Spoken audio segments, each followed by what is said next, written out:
You know, I've been using the internet for most of my life, at least since I was able to read at an acceptable level and talk smack online, so I've seen some pretty unusual things in my years. The rise and fall of websites, the dawn of a plethora of niche communities, and the many unusual and unique individuals that make their mark on the web.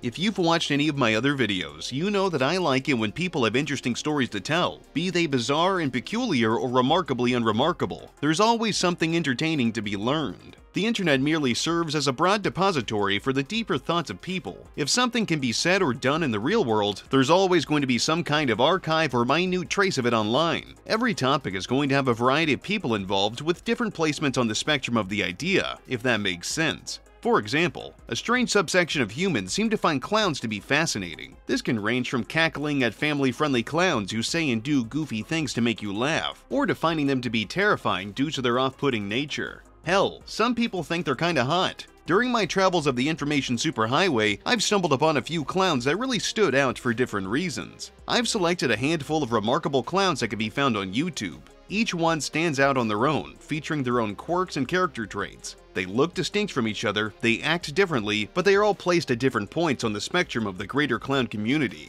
I just came up with that label, but I'm sure there's some kind of dedicated communities to clown culture. Each of today's stars have their own followings that watch them for different purposes and respond differently accordingly. All of them are enabled by their fans for better or worse. First up is Little Lunchbox. I discovered her in early 2020 when I was investigating a community of middle-aged adults who love to engage in drama on StreamYard. She was being targeted by one of the people I was looking into, and this guy was sending her threats of mutilation and what have you. Little did I realize at the time just how eccentric this woman was.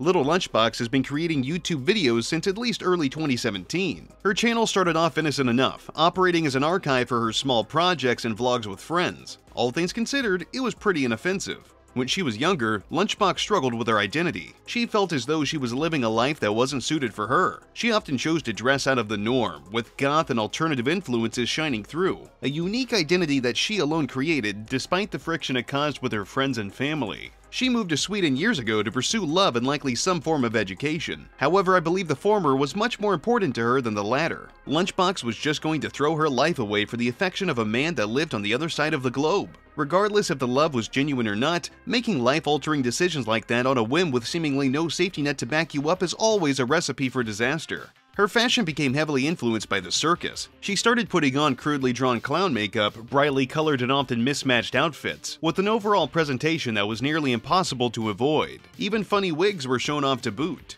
This got the attention of many people because how could it not? How could anybody ignore her when she is dressed like that? Fortunately, she wasn't too active on the internet, at least not yet. Her life goal is to spread the message of the Clivestyle, which is essentially just dressing differently like a clown for whatever reason. The actual end goal has never been really discernible. The most defining trait of the lifestyle is a talking habit where someone changes words to begin with the prefix CL, like Clivestyle, Cleducation, Clentertainment, Cluck the Claters, you get the idea. She does this often. It's just part of being a clown. The direction of her YouTube channel changed drastically on September 20th, 2018, when she uploaded a video of herself sporting clown makeup, complaining about people on the internet who made negative comments about how she did her face. Because people online have far more shit to say than they ever would in person, they poked fun at her for doing her makeup in a way that is considered taboo. Why oh why did people not see her clown makeup as normal? Doesn't anybody get down with a clown from time to time? Yesterday I posted a picture of myself in makeup, of course, in a group that's like, you're supposed to like, you know, everybody roasts each other in the group, but like, I try to take that stuff in stride, but some of it, I will admit, did get to me because I feel like people from this group were posting in there because they're too pussy to just say it in this group because they know that like my friends will defend me, that I'll defend myself. And like, since the group is about roasting, you know, you're not supposed to defend people or whatever. Anyway, they're pussies and they only feel comfortable being honest in that scenario. Someone said, how many dicks do you suck behind dumpsters per city your carnival crew stops at? If Marilyn Manson and one of the Powerpuff Girls had a baby. Can we talk about that choker necklace / tattoo? That's the international symbol for my father never loved me and I do anal on the first date. Like, why are you bringing up my dad into this? He did not do anything to you, so I don't know why you're bringing him up, but okay. She was previously a member of this group that was currently laughing at her. She admitted that the group's mission was to roast other people, making snide remarks and generally just being nuisances. You know, the thing people tend to automatically do online. But I gotta ask, why was this a problem when it was her turn to be roasted? She was engaging in hostile behavior herself, so why was it only okay when it happened to other people? I'll never understand. Later that same day, she uploaded a video where she performed a rather uncomfortable dance routine to Run Away With Me by Carly Rae Jepsen. Why, you may ask? Fuck if I know. She just seems to do these things. She's uploaded a fair amount of content where she just jams out to music. Interpretive dance videos kinda just became the norm of her channel, always including a wacky configuration of hair and makeup, some more clown-like than others. Still, this isn't the most offensive thing you can find on the web, but it certainly leaves you scratching your head. When interpretive dance failed to get her the attention she desired, she'd upload uncomfortable videos like the next one we're gonna peek at, just to get a rise out of the onlookers. If you're scared of clowns, I'd recommend looking away. But at the same time, what are you doing here anyway?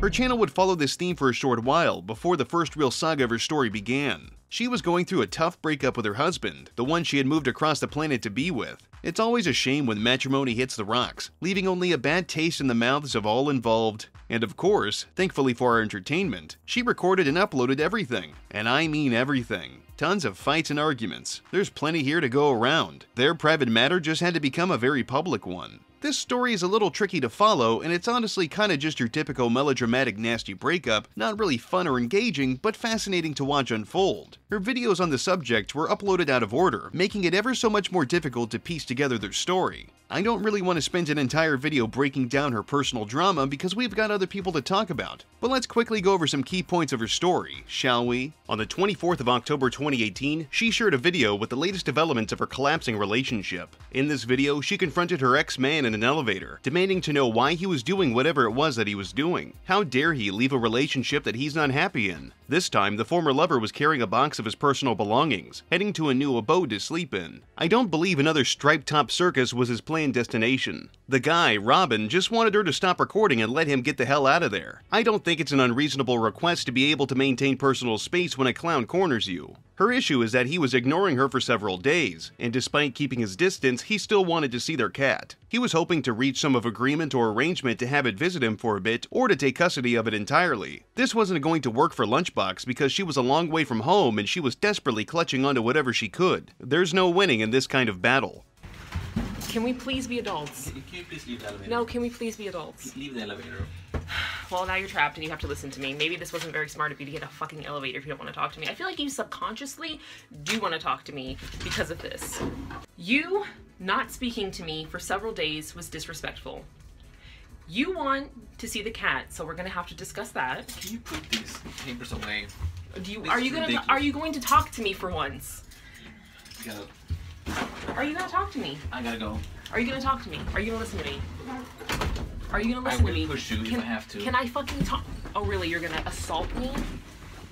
Robin, please, I would like to talk to you.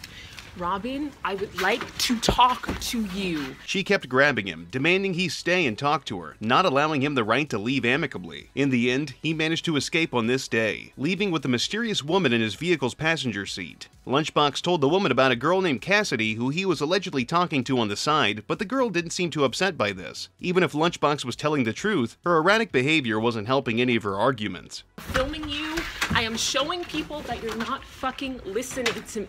Who the fuck is that? Who the fuck is that? Oh my god, does she know about Cassidy? Excuse me? Do you know about Cassidy?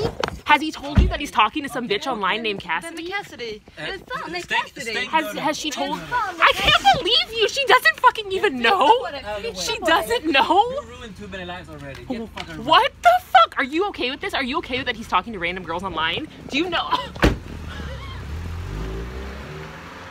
Are you fucking kidding? The follow-up video to this, which was uploaded 2 days prior on October 22nd oddly enough, was called Meeting My Husband to Discuss Cat Custody, where she was showing off her most unusual visual get-up yet. This video's alleged purpose was to document the interactions between her and her soon-to-be ex-husband and his new girlfriend. This girl also happened to be the one that was in the guy's passenger seat just a few days prior. What the fuck is going on here? This girl's role at that time was to be some kind of mediator for a potentially sour battle. Cat custody is so fucking serious, dude. Lunchbox had set up 2 cameras for whatever reason, one being mounted on a stand while the other one was her phone camera, recording them from her perspective. Because of course, let's turn another private dealing into an irrevocable piece of media that the internet can hold on to for as long as it likes. Robin and the woman started laughing at Lunchbox, speaking about her in Swedish, which Lunchbox claimed that she could not understand. How could she have lived there for years and not know the language? Something about this narrative isn't making a whole lot of sense. Coming! I don't know why you think that you still have access to this home when you left me. I don't know why you think that. Why are you filming? Why is she here? Why are you filming? Why is she here? Turn this camera off. The cat needs. What is so fucking funny? Honestly. I think it's very interesting.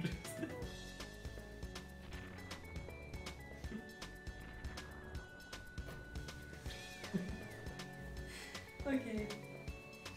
Really? You're gonna come in my fucking house and laugh at me? Yeah, it hurts. What the fuck? Are you fucking serious? What is so fucking funny? Okay, to be honest, why do you wear that? And why are you a clown? You look like a fucking idiot. Like you come here, you try to act serious, but you look like a fucking. Okay. Yeah, take your ugly ass childhood photo. I'm sorry, what is the fucking, why are you deflecting? Okay, I'm gonna take the cat to Oh, so you don't give a fuck about the cat all of a sudden? No, I When will. I start asking questions, you don't give a fuck about the He cat. looks afraid of you because you're screaming all the time. Why Okay, are you we're gonna go evasive? now. We're gonna go now. He ended up letting her have the cat, at least for now, leaving with only a framed childhood photo of himself. Fast forward back to October 24th, and another video was uploaded where Lunchbox detailed how her awful husband wanted her to clean out her clown cave. I don't particularly care to continuously dwell on the shaky foundation of their relationship, but it gives insight into her mindset and the inner workings of the lifestyle. In her opinion, a clown cave is a safe space for clowns. All clowns need to have a cozy little spot for them to unwind, recharge their clowny batteries, and to bring them inner peace. To put it simply, it's a place where she can meditate as a clown. I guess that's cool. Not sure why it has to be clown themed, but sure, why not? But my husband is trying to make me clean my clown cave.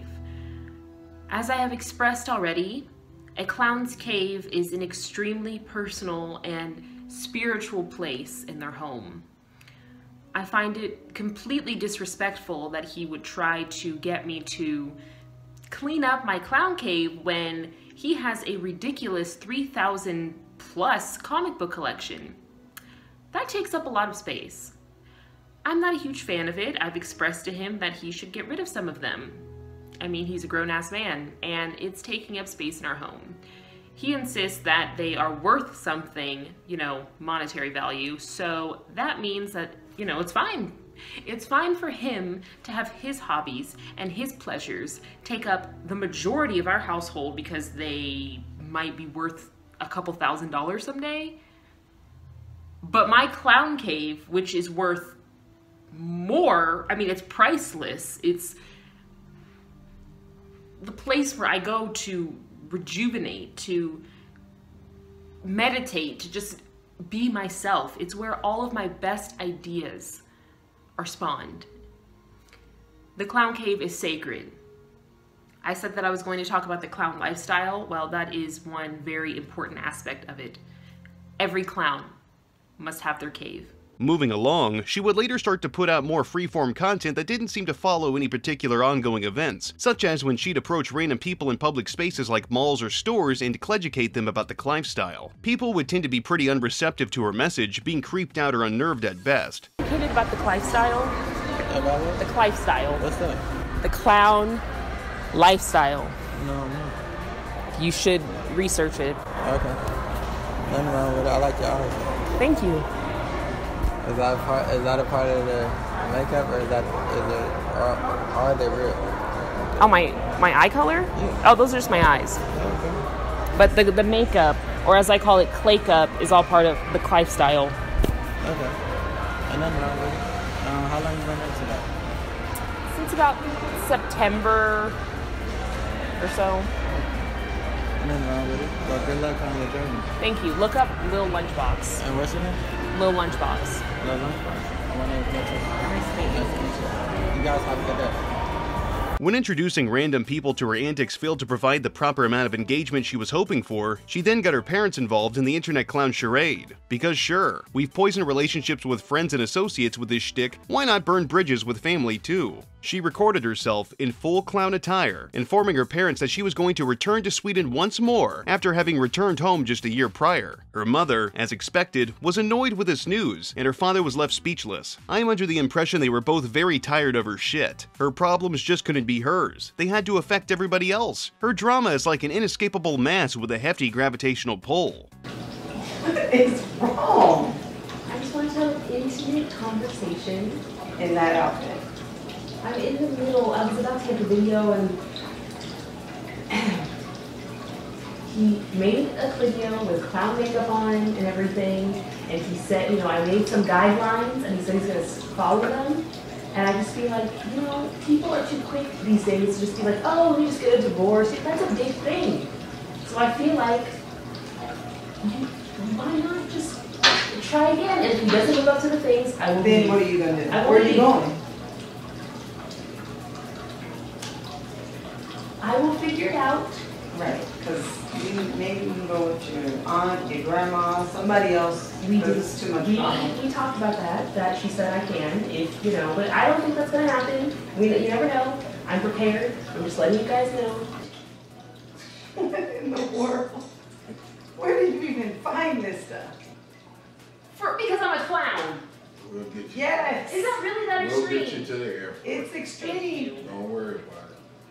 Another standout video was when she complained about getting her period, or, I'm sorry, her cleariod. She was trying to get Clegnant so she could have a Claby. There are plenty of terrible fits for parenthood, and somebody who LARPs as a not-so-wisecracking clown is definitely on that list. According to Lunchbox, her claters had been manifesting her periods, which put much grief on her and thus prevented her from becoming pregnant. In her world, if you and your buddy spend enough time hating somebody and perform a healthy amount of black magic and appease the evil spirits of the underworld, you too can prevent a clown from getting pregnant. I'm not really sure where she got this worldview from, or when a bunch of wacky magic nonsense got thrown into this, but sure, let's add on to everything else. It can't get much stranger, right? She was banking on getting knocked up in July of all months because the Crunch Spawn's astrological sign was something she was very concerned about, as she didn't want her offspring to be a Taurus or a Gemini, despite the fact that a child conceived in July would likely be born in the range of a Taurus, being from about April 20th to May 20th. I don't think she understands how her pretend nonsense even works. Either way, she wasn't getting a Pisces like she wanted. She was destined to fail at something so simple because of other people, I guess. Cluck those damn claters, dude. She claimed to be doing everything right. She planned the fuck session, she got somebody with semen in their nuts to spew their goo in her, she rubbed crystals on her skin and put them in her water to encourage fertility. Just a bunch of nonsense, really. Her primary goal with all of this was to turn her channel from a depository for her personal crap to a family channel, or a clamly channel as she said. Because why not bring a child into a business that is solely based on speculation and the generosity of random people, all while using the theme of being cloudy outcasts that are so sorely misunderstood? What could possibly go wrong?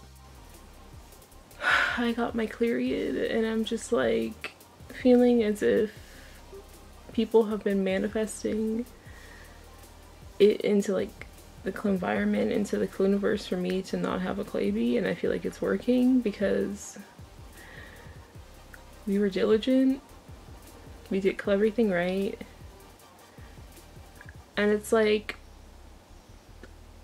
I know not everybody's against me, but like if enough people get together and like, I don't know, maybe some Cloven that doesn't like me got together and they like did a spell. I really wanted to have like a Claby this month, like this particular month, because like I don't want to have a Taurus or a Gemini Claby. Like I really honestly, like I don't. And I know people might be like, oh that's dumb, like why would you care about like something like that, but it's like I have a lot of like Tauruses and Geminis in my life that I love, but like I don't think I can handle that. And I'm just like, I was really shooting for a Pisces. I just really wanted a Pisces Claby, and it's just like I've been doing everything right, you know, like I got my crystals and I'm just like I have my My smoky quartz is I put it in my moon water, so it's but in general I was using that because that's good for fertility, and I'm just like, I was doing everything right, and I just like, I don't get it. Like, I know I would be a great cleather, and it's like people just like don't get it, and it's like, I really want to make a Clamly channel, you know what I mean? Like, I see all these people with their Clamly channels, and it's just like, I want my Clayby to like pose for thumbnails. Like, how cute would that be in like a little clown onesie and in the clay cup, you know? Like, I want my Clayby to be like a working Clayby, like from birth, like filming the delivery. Like, she's built a small network of web pages for herself on Facebook, Twitch, Instagram, Etsy, Twitter, and even an OnlyFans account. Yes, some years ago, you could separate yourself from your hard-earned cash and spend it on videos of her getting clown and flirty. If you're into some poorly made tweaker sex, look no further. These days, her channel will go dormant for years at a time, periodically resurging in activity for just a few months, and then disappear back into the ether. At times, I can't tell if she's playing a character or being genuine. Her actions sometimes are able to blur the lines, making it hard to discern what is actually what. It's all questionable, really. In my opinion, if she's playing a character, she's done more than enough reputational damage to herself that could possibly follow her for a very long time. Simply put, if it's a goof, is it worth it? Is she making substantial enough money to keep doing this? Is this just a means for her to get a quick infusion of cash? Is this a fun gag for her, or a genuine lifestyle that she's chosen? What has been gained by debasing herself on the internet for brownie points? I found that the internet is way more fun if you let things remain a mystery. We'll never know the truth of Lunchbox's story, and that's probably for the best. I'm pissed, and I have realized that you're all right. I am an idiot. I am a stupid person. I am not gonna play the victim in this video. Yes, I taped my hair back onto my head because I don't know, I cannot look into a camera and not see my hair where it should be. But the rabbit hole of clowns on the internet goes deeper when you consider that one of the backbones of online media creation is adult entertainment. Yes, that kind of adult media. This happens because everything has to be ruined by the touch of the web, including things that are already bizarre, cringe, and unfunny. Thus, clowns have been turned into a wacky fetish perpetuated by particular YouTube channels and websites, among other things. Clownification is the process of dressing someone up as a clown, typically to degrade them or seemingly strip them of their humanity. This is usually coupled with balloon kinks, which involve inflating, rubbing, and popping balloons, especially with someone's ass. Their ass is used to pop them, not inflate, so don't worry. In recent years, clown fetishism has increased in popularity, leading to various individuals getting in on the hot market, especially women who do questionable work online. Kitsy Clown is a perfect example of this. I found her while researching King Cobra JFS, as she reviewed a Cobra Craft wand that she had purchased from the boy. The things she likely did with the wand were perverse and unsanitary, but Cobra would probably be cool with that. That's what the hell is up, dude. She definitely wants the attention of the gothic bad boy. Jessica better watch out. This scuzzy creature is likely capable of arousing the Cobra. She's gonna steal his bog seed.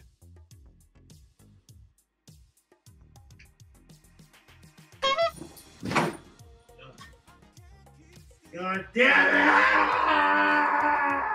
YouTube's rulings on channels like this is very unusual, as the content she puts up is always designed to make someone aroused. She'll upload videos where she stands in front of a camera, sporting some kind of clown attire, speaking softly and methodically so as to hypnotize you. It falls under the umbrella of ASMR content, but anybody with half a brain can see that this is just another long con to put porno-adjacent content on popular services to spread her business and to turn on degenerates. What's the matter?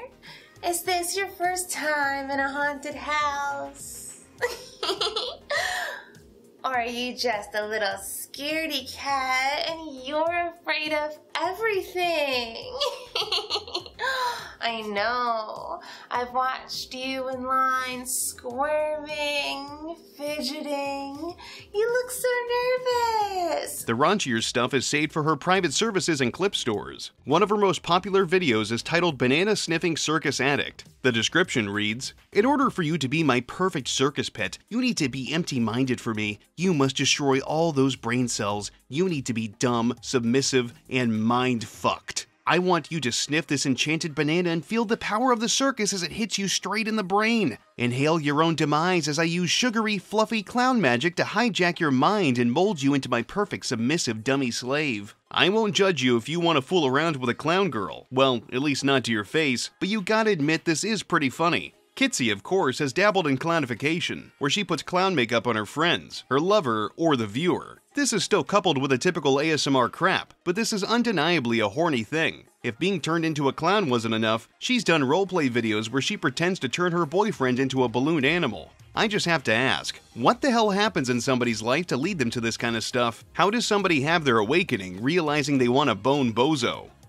Do you want to be a wicked creature? Do you want Kitsy to rehome you to a different circus? I get that many people have entrepreneurial mindsets and are totally down to profit off of what they'll do to themselves. However, I can't imagine putting on clown makeup and getting busy rubbing balloons against my skin, or against another person for the depraved gratification of random people online. I'll stick to doing a voice and changing my arms folded PNGs to get by. For once, I can actually feel good about what I do. Another clown associated with this one is Hitchhike Horace. He's a less successful member of the horny clown community. Horace has been featured in a few videos of Kitsy's, along with being listed as Kitsy's only featured channel on her page. Horace's shtick is that he's a messy, unkempt alternative clown with a southern drawl. That's it. That's his gimmick. His channel is mostly just him responding to things that catch his attention. Not to worry, you're less likely to find this guy's uninteresting drivel than you are Kitsy's smut, as he rarely exceeds 100 views per video. And I got one cat, I got him out of the woods, and I tracked him with some Meow Mix, and now that's all he'll eat.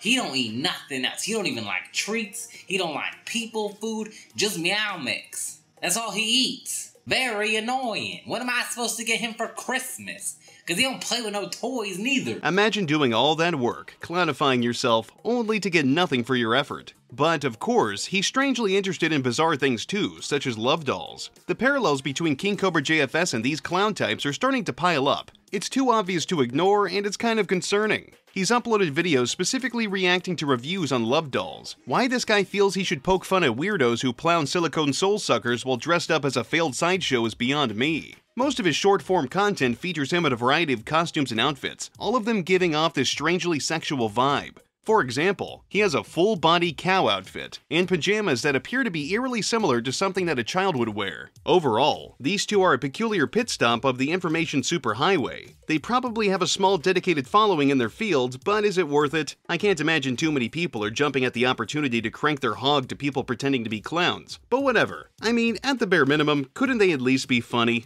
Now, we've taken a look at two very distinct types of clowns, carefully showcasing the parallels between the two, the finer points of the Clive style and the intricacies of clownification. But there's more to the wacky world of circus entertainment than what meets the eye. There's a particular channel within the corny clown community that I find kind of endearing. Awkward, but weirdly wholesome in its own unique way. A channel dedicated to documenting the day-to-day happenings of a particular face-painted comedian. Hello everyone, it's I, the Jokester, and welcome to my channel, the stuff you will respect. The Jokester is a small channel on YouTube that is based on the classic Batman villain, the Joker. If you couldn't figure that out, you might just want to stop here. Prior to copying the Joker, Jokester began his career in the mid to late 2010s. He consumed a plethora of reaction/freakout content such as McJuggernugget's Psycho Dad series and of course The Angry Grandpa Show. This type of content appears to be some sort of inspiration for him, as his videos often showcase him trying to freak out on camera with little success. His grandfather, who lived with him at the time, was also a topic for videos, as he had a tiny bit of a temper and Jokester wanted to capitalize on this with a channel dedicated to him. Nothing ultimately came from this. Yeah. Like His grandma, you want a grandma and grandpa wants a woman, and you have to have a grandma, right? Okay, yeah, this house is getting dirty. You haven't got a grandma, right? No. So you have to find one on that. Through these old videos, we can find his original alias, which was Orange Skull 24. The content was more or less the same, but it lacked the eponymous Jokester character. The first trait you'll immediately figure out about Jokester is that he is very clearly on the autism spectrum. This explains his intense infatuation with a fictional character like the Joker, and partly his lack of self-awareness. However, this is not inherently a bad thing. Because of all of this, his content tends to sit somewhere between uncomfortable, unfunny, and sometimes kinda cringe, but I feel that actually works to the advantage of the channel. Most of Jokster's videos are just him aimlessly rambling at the viewer, playing a role of a wisecracking clown. This persona fades in and out, treating his channel as a depot for his skits and personal vlogs, and oftentimes these types of videos are merged together, slipping back and forth between the formats as he pleases. It gives the channel a much more personal feeling, as we're peering into his life through his stories. Because of this meshing between the video types, it would appear that he has a loose idea of what he wants to do or talk about on video when he goes into the creation of his content, but the idea gets lost in a sea of incoherency. Simply put, the message is lost in translation. 1, 2, 3. So the king love, so the king love. He the king needs some love. He's so pissed off, he's so angry. He gets seen into shit because nobody shows him love. So the king love. Yeah, so the king love. Yeah, the king needs some love. And in the school, nobody gets him any love. No love, oh no. Jokster's big shtick is that he likes to pull off pranks like he's a comedic genius, although these pranks are harmless little gags that don't actually amount to much. He's just a guy having fun. For example, when taking a sip of a carbonated beverage, he proceeded to have a fake freakout, head outside, took a can of Rust-Oleum and sprayed it onto the snow. Don't you hate when you take a refreshing sip of processed poison and you start spray painting frozen water? Only legitimate pranksters know the true power of spraying paint on ice. Today, I'm going to drink the Joker drink.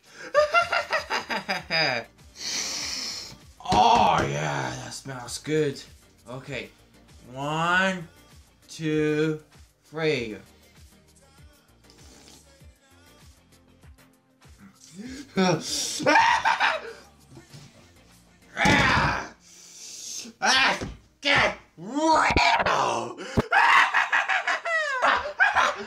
I got it.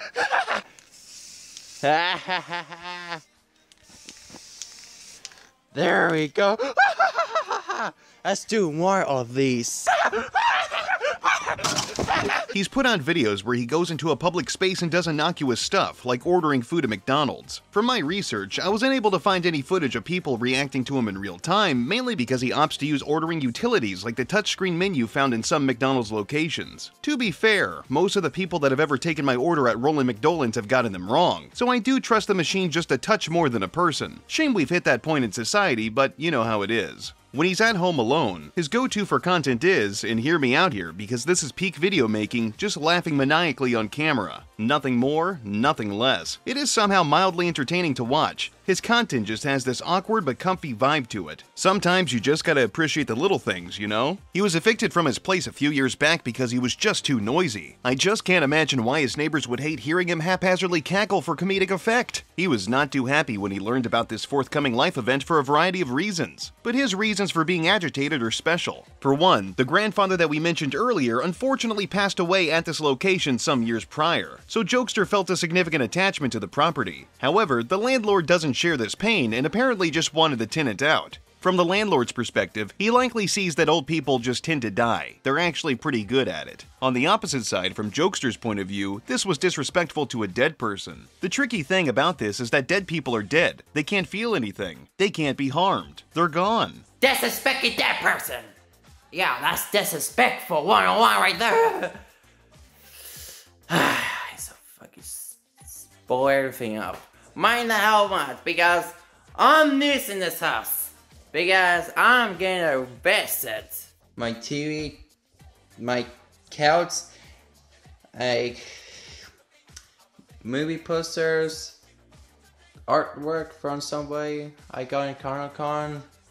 Additionally, Jokester had decorated his pad with various Joker and Star Wars memorabilia, and he had even installed a television set. This was his hovel. How dare they tell him to get out when he had his things there? I don't mean to sound dismissive or malicious, but I do honestly enjoy this guy's content. Unlike many of you, Jokester is fortunate enough to have a girlfriend. This woman is a great partner for him, as they paired together quite nicely. They function as a unit, like all healthy relationships should, bouncing off each other effortlessly and complementing each other's presence gracefully. He calls her Silly as a nickname, so that's how we're going to refer to her as well. Silly originally started as a friend of Jokester, being his camera woman for no charge, which was quite the kind thing for her to do. Must have been the early signs of her being sweet on him. Silly feeds into Jokester's behavior by assisting him in making videos, or tolerating him recording their environment at best. She once accompanied him on a trip to the mall, wherein they attempted to play pranks on people, such as yelling unintelligible gibberish at groups of people that likely couldn't hear them nor care. Say what you will, but I wish I had the kind of confidence these people have. I'd be acting a fool in real life instead of debasing myself on a public platform like YouTube. He's living the dream, dude. We live in a society. Silly had a ferret that she kept as a pet. Not the most ideal type of animal to let into your home, but there are certainly worse options. The tricky thing about ferrets is they often need at least one other ferret to keep them company because they're very social and active creatures. Like most animals tend to do, the ferret died, leaving Silly to deal with the emotions of a fur baby finally passing away. She was understandably distraught by this, requiring her lover to remedy the problem to the best of his ability. Jokester took the dead ferret, wrapped it up in a dirty blanket, and put it in the freezer. And no one wants to trust a dead ferret, so I had to be the grown-up and be the cheer one. I had to wrap the ferret up with a old dairy blanket and put in a box and put in the freezer. Yeah, I was being really cheer. After freezing their once beloved pet, Silly and Jokester talked about the emotion she was experiencing, leading them to eventually begin making out and exploring each other's bodies. By the end of this, they did what Jokester calls Jokester love, on the very same day that her adorable little ferret kicked the bucket. If there is ever a time to get freaky with your partner, it's after they've handled a dead animal. Jokester shared this story with the wider internet because he felt that he and Silly were being disrespectful to the now frozen ferret. He wanted his viewers to learn by his example and to never offend a deceased creature by having sex after freezing it. Morals like this aren't easy to come by without personal experience, so we're all incredibly fortunate that Jokester shared this fable with us. This is the type of content I subscribe for. And then me see her talk and then see Grammy start to make out with me. And then one way or another, we did some Jokester love on the same day her pet died.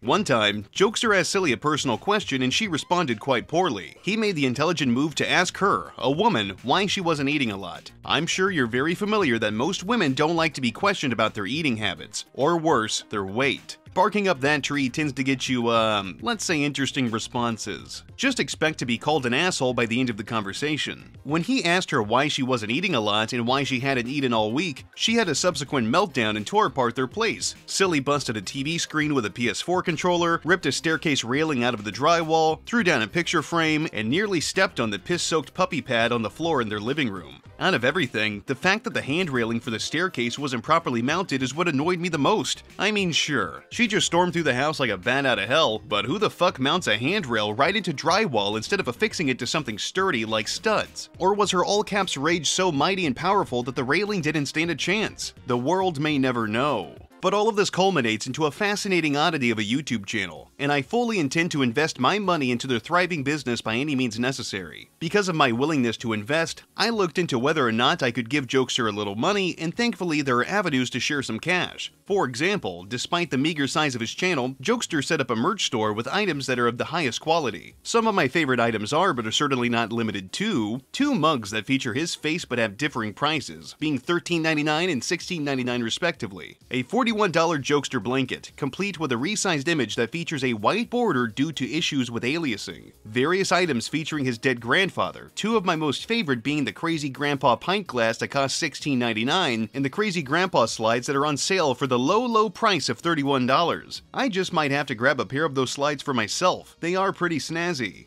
All jokes aside, I really do enjoy Jokester's content. It can be uncomfortable or awkward at times, but the guy seems genuine and I'd definitely have a beer with him. Out of everyone I've covered in this video, I think he's the most deserving of praise. He doesn't try to do anything that he shouldn't and stays in his own lane. Sure, his store prices are a touch inflated, but he's got a business to run, and it's a business that's not built upon degeneracy. I can respect that. As the internet continues to be more intrinsically intertwined with our lives, I fully expect to see more peculiar channels like this show up. More crazy people yapping about their taboo lifestyle, more horny weirdos with an affinity for making confused adults pop stiffies, and web pages dedicated to making people laugh laugh even if they are a touch uncanny at times. Stuff like this is why I love the internet, even if it is a detriment to society at times. You gotta love just how unpredictable and varied the human race can be. I'll keep looking around for interesting people to talk about, and I hope you'll join me on that journey. It'll be worth it, I'm sure of it. But that being said, that's going to be it for today's video. If you like what I do, leave a comment, rate, and subscribe. If you want to support me in a more personal way, you can check out the Patreon link and the Teespring link in the description. I've got more content coming down the pipeline. But until then, I'll see you degenerates next time.